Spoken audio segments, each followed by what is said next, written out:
स्वागत है। आज हम एक बहुत ही गहरे और विचारोत्तेजक विषय पर बात करने जा रहे हैं।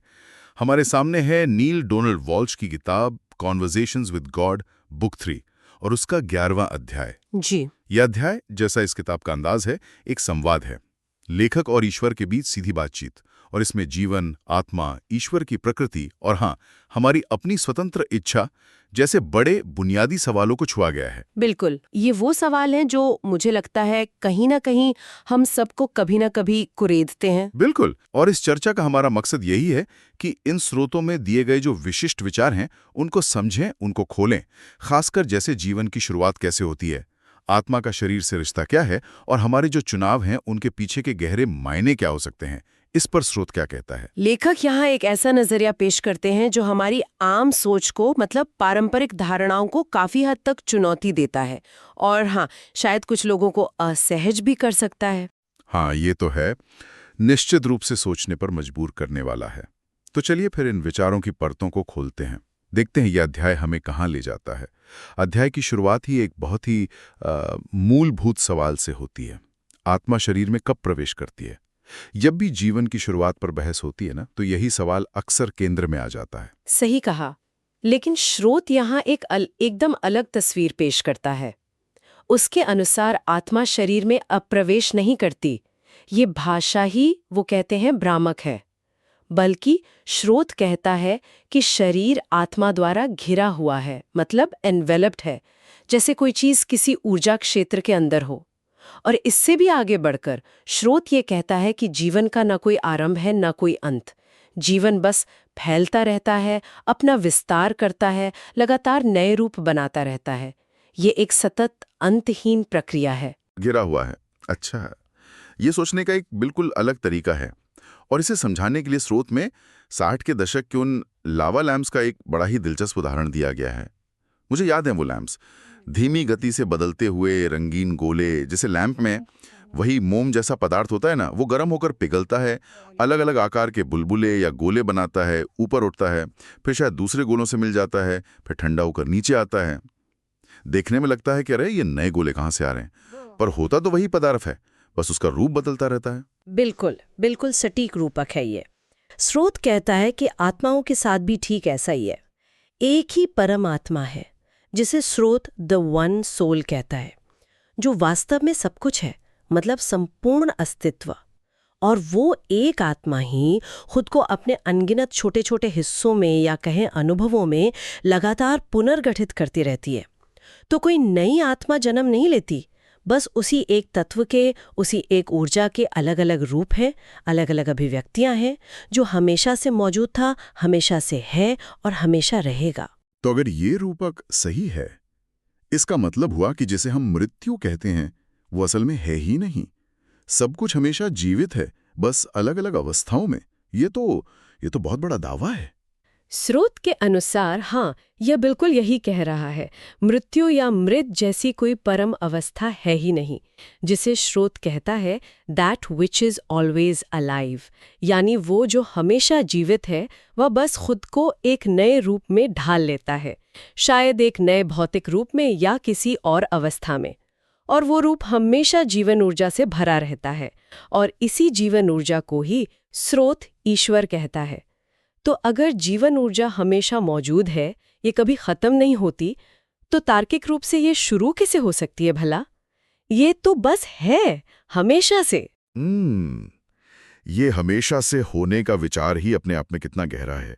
और इसी एकता, इसी वननेस की कड़ी में स्रोत में जॉन ऑसबॉर्न के उस मशहूर गाने का जिक्र आता है ना?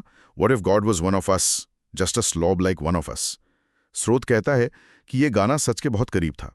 ये विचार कि ईश्वर हमसे अलग, कहीं ऊपर बैठा कोई शासक नहीं है, बल्कि हम में से ही एक है, हमारे जैसा ही है। हाँ, स्रोत इस पर बहुत जोर देता है कि ईश्वर और मनुष्यों के बीच कोई वास्तविक अलगाव, कोई सेपरेशन नहीं है।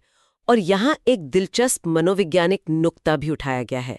स्रोत कहता है कि जब लोग इस विचार से असहज होते हैं कि ईश्वर हम जैसा हो सकता है, मतलब गलतियां करने वाला, सीखने वाला, अनुभव करने वाला, तो यह ईश्वर के बारे में कम बताता है और इस बारे में ज्यादा कि मनुष्य खुद को कितना कमतर आंकता है। अच्छा, अगर हमें लगता है कि ईश्वर का हमारी तरह होना कोई क्या कहते हैं ईशनिंदा है, तो हम अपने बारे में क्या सोच रहे हैं? मूल विचार यहाँ पर एकता का ही है। हम सब एक हैं। Everything is interconnected. ये वाकई सोचने वाली बात है कि हमारी ईश्वर की कल्पना अक्सर हमारी खुद की छवि पर कितनी निर्भर करती है। अच्छा, अध्याय के बिल्कुल शुरू में देजावू का भी एक छोटा सा लगभग मजाक जैसा उल्लेख है। स्रोत हल्के फुल्के अंदाज में इशारा करता है कि शायद कभी-कभी हम सच में किसी अनुभव को दोबारा जी रहे होते हैं, ताकि उससे कोई गहरा अर्थ निकाल सकें जो शायद पहली बार चूक गए थे। क्या इसे भी इसी निरंतरता या एकता के विचार से जोड़ा जा सकता है? हाँ, हालांकि स्रोत इस पर ज्यादा विस्तार में नहीं जाता, पर इसे उन छोटे छोटे संकेतों या याद दिलाने वाली घटनाओं में से एक माना जा सकता है जो हमें इस रेखिक एक आयामी समय और अनुभव की हमारी धारणा पर सवाल उठाने के लिए उकसाती हैं। शायद ये उस बड़ी चक्रीय या कहें बहुआयामी वास्तविकता की एक झलक हो जिसका हम हिस्सा हैं, जहां अनुभव दोहराए जा सकते हैं या उनका गहरा अर्थ बाद में समझ आता है। दिलचस्प। अच्छा, अब अगर हम इस विचार को आगे बढ़ाएं कि ईश्वर हम हैं, जीवन निरंतर है और हम सब मूल रूप से एक हैं, तो फिर हमारे कर्मों का, हमारे चुनावों का क्या मतलब रह जाता है? यहाँ पर स्वतंत्र इच्छा यानी फ्री विल का सिद्धांत कैसे फिट होता है? अगर सब कुछ एक ही है, तो क्या हमारी इच्छाएं भी अलग-अलग नहीं हैं या हैं? ये एक बहुत महत्वपूर्ण सवाल है। हाँ, स्रोत के अनुसार कुछ भी ईश्वर की इच्छा के विरुद्ध नहीं होता, लेकिन एक महत्वपूर्ण बारीकी है। ईश्वर की इच्छा का मतलब कोई बाहरी शक्ति की इच्छा नहीं है, बल्कि यह हमारी सामूहिक इच्छा है, क्योंकि स्रोत बार बार कहता है हम में से केवल एक है, there is only one of us. तो जो कुछ भी घटित हो रहा है वो उस एक सामूहिक चेतना की ही इच्छा की अभिव्यक्ति है, यानी हमारी अपनी गहरी सामूहिक इच्छा की अभिव्यक्ति। वास्तविकता कोई ऐसी चीज नहीं है जो हम पर बाहर से थोपी जाती है, बल्कि यह एक सह-निर्मित को-क्रिएटेड वास्तविकता है जिसे हम सब मिलकर अपने विचारों, विश्वासों और चुनावों से हर पल रच रहे हैं। सह-निर्मित वास्तविकता, इसका मतलब है कि हम सब इस नाटक के लेखक भी हैं और अभिनेता भी हैं। लेकिन अगर ऐसा है तो क्या इसका मतलब ये निकलता है कि कोई किसी दूसरे को उसकी इच्छा के विरुद्ध प्रभावित नहीं कर सकता? स्रोत तो यही कहता है कि एक आत्मा दूसरी आत्मा को उसकी मर्जी के बिना नकारात्मक रूप से प्रभावित नहीं कर सकती। ये सुनने में तो बहुत आदर्शवादी लगता है, खासकर जब हम दुनिया में इतना अन्याय, पीड़ा और शोषण देखते हैं। कोई इसे कैसे माने? हाँ, ये स्रोत का शायद सबसे चुनौतीपूर्ण और विवादास्पद पहलू है। पारंपरिक सोच से ये बिल्कुल मेल नहीं खाता। स्रोत का तर्क अलगाव यानी सेपरेशन के भ्रम पर आधारित है। वो कहता है कि क्योंकि वास्तव में कोई अलगाव है ही नहीं, हम सब एक ही चेतना के हिस्से हैं। एक ही चेतना के हिस्से हैं? हाँ, हिस्से हैं। इसलिए एक हिस्सा दूसरे हिस्से को उसकी सच्ची सहमति के बिना नुकसान नहीं पहुंचा सकता। पीड़ित, विक्टिम और खलनायक, विलन की जो हमारी सामान्य धारणाएं हैं, उन्हें इस उच्च एकीकृत दृष्टिकोण से चुनौती दी जाती है। लेकिन ये कैसे संभव है? हम तो रोज देखते हैं कि लोग दूसरों को चोट पहुंचाते हैं, उनका शोषण करते हैं। स्रोत कहता है कि ये सोचना कि कोई ब्रह्मांड को यानी उस सामूहिक चेतना को उसकी सहमति के बिना प्रभावित कर सकता है, ये अहंकार, ईगो का खेल है। हम ये मान लेते हैं कि हम इतने शक्तिशाली हैं कि हम ब्रह्मांडीय इच्छा यानी अपनी ही सामूहिक इच्छा के विरुद्ध जा सकते हैं। पीड़ा और अन्याय वास्तविक लगते हैं क्योंकि हम उस गहरे स्तर पर अपनी एकता और सहमति को भूल चुके होते हैं। स्रोत ये नहीं कह रहा कि अनुभव दर्दनाक नहीं होते, बिल्कुल होते हैं, बल्कि ये कह रहा है कि गहरे स्तर पर, आत्मा के स्तर पर हर अनुभव किसी न किसी उद्देश्य से चुना जाता है या उसमें सहमति होती है, भले ही हमारे चेतन मन को इसका एहसास न हो। इसी संदर्भ में स्रोत में वो प्रसिद्ध वाक्य आता है, शक्ति तुम्हारे साथ हो, मे the force B with you. और फिर आगे कहता है कि ऐसा इसलिए है क्योंकि हम ही वो शक्ति हैं, न उससे ज्यादा न उससे कम। ये तो जिम्मेदारी वापस हम पर डालता है, एक अलग तरीके से। बिल्कुल, ये हमें हमारी अपनी रचनात्मक शक्ति और जिम्मेदारी की याद दिलाता है। ये कहता है कि हम सब मिलकर इस वास्तविकता का निर्माण कर रहे हैं। इसका मतलब ये नहीं कि हमें अन्याय को स्वीकार कर लेना चाहिए, नहीं, बल्कि ये कि उसका स्रोत और उसका समाधान शायद उसी एकता को फिर से खोजने में छिपा है जिसे हम भूल गए हैं। ये हमें सतही दोषारोपण से हटाकर गहरी समझ की ओर ले जाने की कोशिश करता है। ठीक है, इन बुनियादी सिद्धांतों को ध्यान में रखते हुए अब आते हैं उस ठोस मुद्दे पर जिसे लेखक सीधे संबोधित करते हैं और जो अक्सर बहुत भावनात्मक और विवादित होता है, गर्भपात का सवाल। जीवन कब शुरू होता है, इस पर स्रोत का क्या कहना है? और स्रोत का उत्तर ठीक उसी तर्क पर आधारित है जो हमने पहले चर्चा की। जीवन कभी शुरू नहीं होता क्योंकि ये कभी खत्म नहीं होता, यह हमेशा से है। स्रोत कहता है कि जीवन कब शुरू होता है, ये सवाल असल में जैविक और तकनीकी बारीकियों के आधार पर नियम बनाने की एक मानवीय कोशिश है, ताकि हम ये तय कर सकें कि लोगों को कैसा व्यवहार करना चाहिए, किसे जीने का अधिकार है, किसे नहीं, और फिर उन नियमों को तोड़ने वालों को सजा दे सकें। ये नियंत्रण का एक तरीका है। तो स्रोत के नजरिए से क्या ईश्वर गर्भपात का समर्थन करता है, या निंदा, या युद्ध का, या किसी और ऐसे बड़े मानवीय कार्य का जहां जीवन और मृत्यु का सवाल हो? स्रोत का नजरिया यहाँ बिल्कुल तटस्थ है, और हाँ, इसे समझना कई लोगों के लिए मुश्किल हो सकता है। स्रोत कहता है कि ईश्वर इनमें से किसी भी कार्य का न तो समर्थन करता है, न ही निंदा। इन्हें स्वतंत्र इच्छा के प्रयोग के रूप में देखा जाता है। ईश्वर किसी पक्ष में नहीं है। स्रोत कहता है कि ईश्वर हर उस प्राणी के साथ है जो अपनी इच्छा का प्रयोग कर रहा है, चाहे वो कोई भी चुनाव क्यों ना हो। ईश्वर साक्षी है, स्रोत है, लेकिन जज नहीं। ये तो बहुत अलग दृष्टिकोण है पारंपरिक धार्मिक विचारों से। तो फिर इन चुनावों का महत्व क्या है? अगर ईश्वर जज नहीं कर रहा तो फिर क्या मायने रखता है? मायने रखता है आत्म परिभाषा, सेल्फ डेफिनेशन। स्रोत कहता है कि हर चुनाव, हर कार्य, चाहे वो कितना भी छोटा या बड़ा क्यों ना हो, वो स्वयं को परिभाषित करने का एक कार्य है। हर पल हमारे सामने मूल प्रश्न ये होता है, क्या ये वास्तव में मैं हूं? क्या ये वो है जो मैं अब बनना चुनता हूं? Is this who I really am? Is this who I now choose to be? हमारा हर कर्म, हर विचार, हर शब्द इस सवाल का जवाब होता है। हम अपनी वास्तविकता खुद बना रहे हैं, अपनी पहचान खुद गढ़ रहे हैं। तो गर्भपात का चुनाव, या युद्ध में जाने का चुनाव, या किसी की मदद करने का चुनाव, ये सब इस बात की घोषणाएं हैं कि मैं ये हूं। स्रोत के अनुसार हाँ, ये कर्म इस बात को दर्शाते हैं कि उस क्षण में व्यक्ति या समाज खुद को क्या समझता है, उसकी मान्यताएं क्या है, वह किसे महत्व देता है। और यहीं पर स्रोत पाखंड, हिपोक्रेसी की भी तीखी आलोचना करता है। जैसे कुछ संस्कृतियां युद्ध में सामूहिक हत्या को वीरता या जरूरत कहकर सही ठहराती हैं, लेकिन अगर कोई व्यक्ति गंभीर पीड़ा में हो और अपनी मर्जी से इच्छा मृत्यु यानी असिस्टेड सुसाइड चाहे, तो उसकी निंदा करती हैं। हाँ, यह विरोधाभास तो दिखता है। स्रोत इस पाखंड का कारण क्या बतलाता है? स्रोत तर्क देता है कि ये विरोधाभास फिर से उसी अलगाव के गहरे विश्वास से उपजा है। ये सोचना कि हम ईश्वर से अलग है, एक दूसरे से अलग है और जीवन पवित्र है, लेकिन कुछ शर्तों के साथ जो हम तय करते हैं। स्रोत कहता है कि ये सोचना कि ईश्वर आपकी इच्छा के विरुद्ध किसी को मारने की अनुमति देगा, जैसे युद्ध में, लेकिन किसी की इच्छा के अनुसार उसे मरने में मदद करने की निंदा करेगा, जैसे इच्छा मृत्यु में, ये तार्किक रूप से असंगत है। ये सब हमारी बनाई हुई जटिल, विरोधाभासी और अक्सर स्वार्थी नैतिकताएं हैं जो एकता के मूल सिद्धांत को नकारती हैं।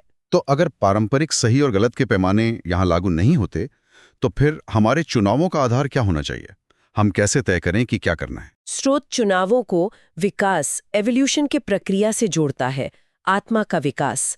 इस विकास में यह समझना शामिल है कि वास्तव में स्वयं के लिए क्या हितकर है, क्या हमें आगे ले जाता है, क्या हमें अपने वास्तविक स्वरूप के करीब लाता है, और आनंद, प्लेजर का वास्तविक अर्थ क्या है, यह समझना।